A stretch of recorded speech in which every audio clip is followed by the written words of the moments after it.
Gotta keep them separated. Welcome to The Bearded Wonder Explains, a YouTube podcast that aims to use graphics, humor, analogy, and explanation to aid in understanding who we were so that we can better understand who we are. Today, The Bearded Wonder explains the separation of church and state. This is a concept that you're probably pretty familiar with. We talk a lot about it in our society. It's this general idea that the church, and when we say the church, what we really mean here is people's belief systems. So when we talk about a separation of the church and state, we are not just talking about churches. We're really talking about the interaction between the state and people's right to believe and practice their beliefs freely in our society.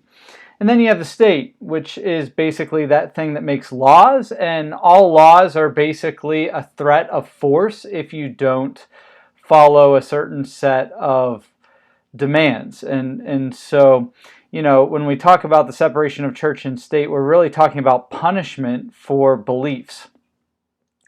And to understand better why we value this, why we talk about it at all, it'll be helpful if we go back and understand who we were. So when we talk about medieval Europe, when we talk about kind of where we've come from, the way that the medieval European society was set up is that the Pope was the head of the Roman Catholic Church, and Catholics believed that God revealed his truth through the scriptures, but also through the church, and ultimately through the Pope. And so what this meant was that the Pope and the church leaders were super important to kings, because kings really wanted for their people to believe that God wanted them to be king. We called this idea the idea of divine right.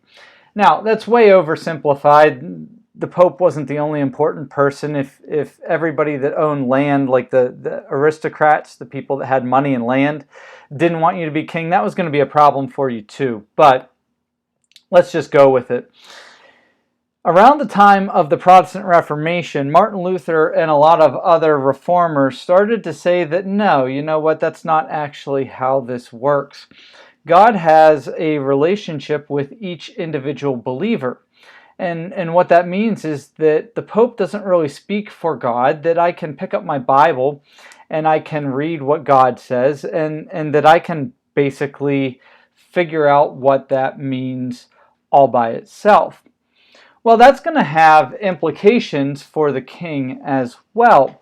Now, this is not like, we don't have a true believer in Martin Luther in England.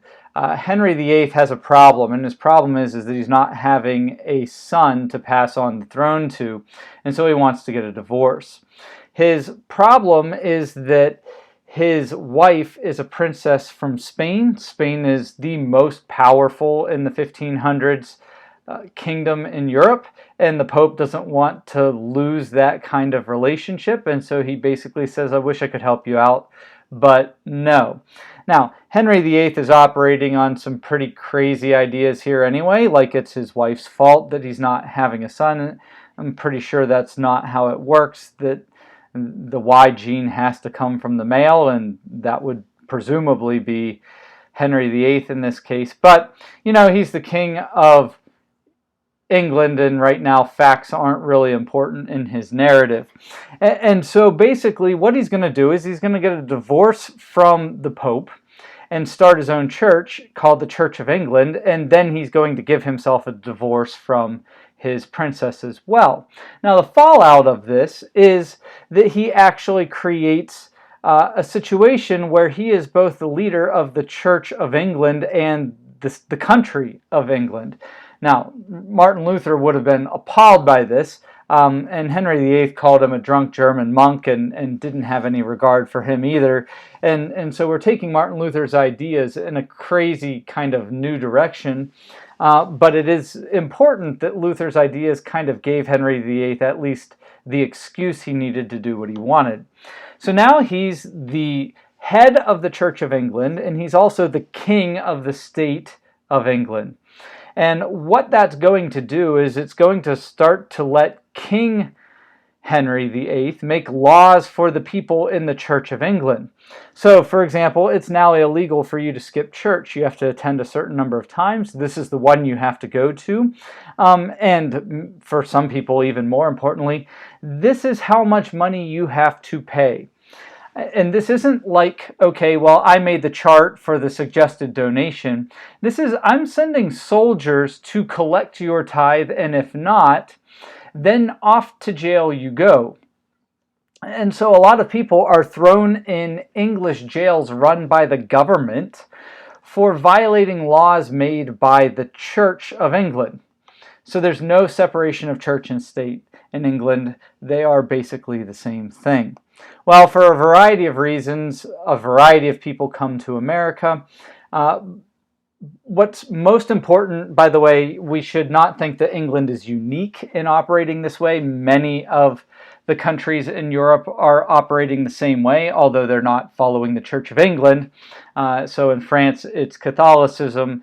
In Germany, it's a variety of Calvinist and Lutheran and Catholic, depending on who happens to be the prince in your little region. And so it's nuts. But basically, everybody wants a little bit more freedom, and the people that are on the wrong side of this come to America, and they start to argue that basically God has this like Lutheran kind of concept of, well, I have a relationship with God. And even if I don't believe in God, most people would say, well, that's between you and him, and I'm not going to get in the middle of this. And what that also does is it cuts out this argument for majority rule. In other words, we can't just vote what the religion's going to be in America, because even if you're sure you're right, and even if most people believe that, you came to America because you believed that you should have a choice in believing or not. And so basically, even if you think you're right, or even if you're sure you're right, whatever the heck that means, the fact is that even in your own system, God is clearly choosing not to force that person to believe because they don't, or at least they say they don't. And if God's not forcing them, maybe I shouldn't get between them and God. Like maybe that's not my place. So in America, to make this actually work, we have to have a separation of church and state. We have to have something that stops the government from making laws about church. And that something is the First Amendment, which protects your freedom of religion. It's what Thomas Jefferson calls a wall of separation between church and state. Basically, it's a protection so that everyone is free to act or to believe whatever he or she believes. Now, that's all well and good, but it's complicated. And the reason it's complicated is because there are certain situations where most of us would say, yeah, we kind of need a law like that, even though people might believe it. For example, I cannot kill my neighbor's dog as a sacrifice to appease the rain gods. That would be going too far, and almost everybody would agree to that, unless you're a cat person. But I don't understand you, and you can get out and just watch a different podcast because we're going to have issues. No, I'm glad you're here. But in any case, I cannot kill my neighbor's dog as a sacrifice to appease the rain gods. We need a law, and it would be a good law that says that you cannot kidnap people's dogs or daughters to appease the rain god in a sacrifice. However, we do definitely need laws. It would be a bad thing if I was the leader of the country and I made a law that said that everybody had to give money to the Bearded Wonder Church of America. That's a party foul. We can't have that. So we need a wall of separation between church and state, that's for sure. But we also need the state to make certain laws, because just because you might believe it doesn't mean the other 99.999999% of us are forced to actually let you practice that religion in our country. A real simple example, mass murder. You know, there are a few people out there that believe that it's okay to murder people. You know, every once in a while you read some lady that killed her kids because she thought they were possessed by the devil. Well, she may have believed that. That doesn't force us to say, well, we can't make a law about that because she believes it. we're okay with that. But that means that there's good and bad, which means there's also gray areas. So can the government have fire codes on churches? In other words, in public buildings, there's a restriction on how many people you can put in a room based on how quickly you can get them out if there was a fire, and we think that that's a good thing. But can the government do that to churches? Can the government give money to private schools? So if you have a faith-based school and people send their kids there, they don't have to, they choose to. But if I give an atheist's tax dollars to a Muslim school, am I first forcing that atheist to support Muslim education? And is that a problem? Or Christian education, or whatever the case may be?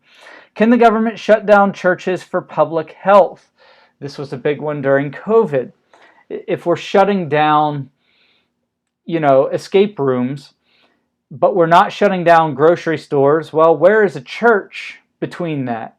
And even if we think that the church is closer to the escape room, especially if you're an atheist, you would be inclined to maybe put a church closer to that. Like, yeah, well, you can go there if you want in normal times, but you're not going to go there in other times. Well, okay, but, that church might mean something to people who have that faith. It might be the thing that they believe. And so can the government tell them they're not allowed to go? And you might say, well, just go online. Well, what if my belief is that to go to church, I have to actually be present in the church? Can the government force churches to recognize gay marriage? So if they can get legally married in the state, does that mean that the church has to change how it operates to allow gay people to function in that church as though they're married the way that heterosexual couples would be if they are married? In other words, does the church need to treat them equally for hiring purposes and all kinds of stuff? These are complicated issues. And they're made even more complicated by the fact that if we're going to put a wall, in other words, we're going to say, well, yeah, there's a wall of separation of church and state mostly, but there are a few laws that we have to let the government make, like human sacrifices are not okay. But for the most part, we're going to put everything on the other side. Everybody's going to have their, yeah, but this one thing actually needs to be on the green light side, where we actually do need some common sense laws about that. But what's common sense to some people might not be to others. And it would be wrong to assume that even the 4 that I have up here, that everybody would either green light or red light them, all, or that they would see them line up in this order. In other words, some people might want to take the gay marriage issue and move it over to the green light side and move everything else to the right and put it on the red light side. Or some people might say, well, fire codes aren't as important as private school funding. Well, that's your opinion, and that's your belief, and that's fine. You have a right to believe that, but that doesn't necessarily tell us, like, when we have different beliefs about these things, where we draw our line. And so there are a lot of issues that we're still trying to figure out when it comes to the separation of church and state, and we haven't totally figured it out yet. And so that's why this continues to be a discussion in American politics in the 21st century. Thanks for watching. I hope you have a great day.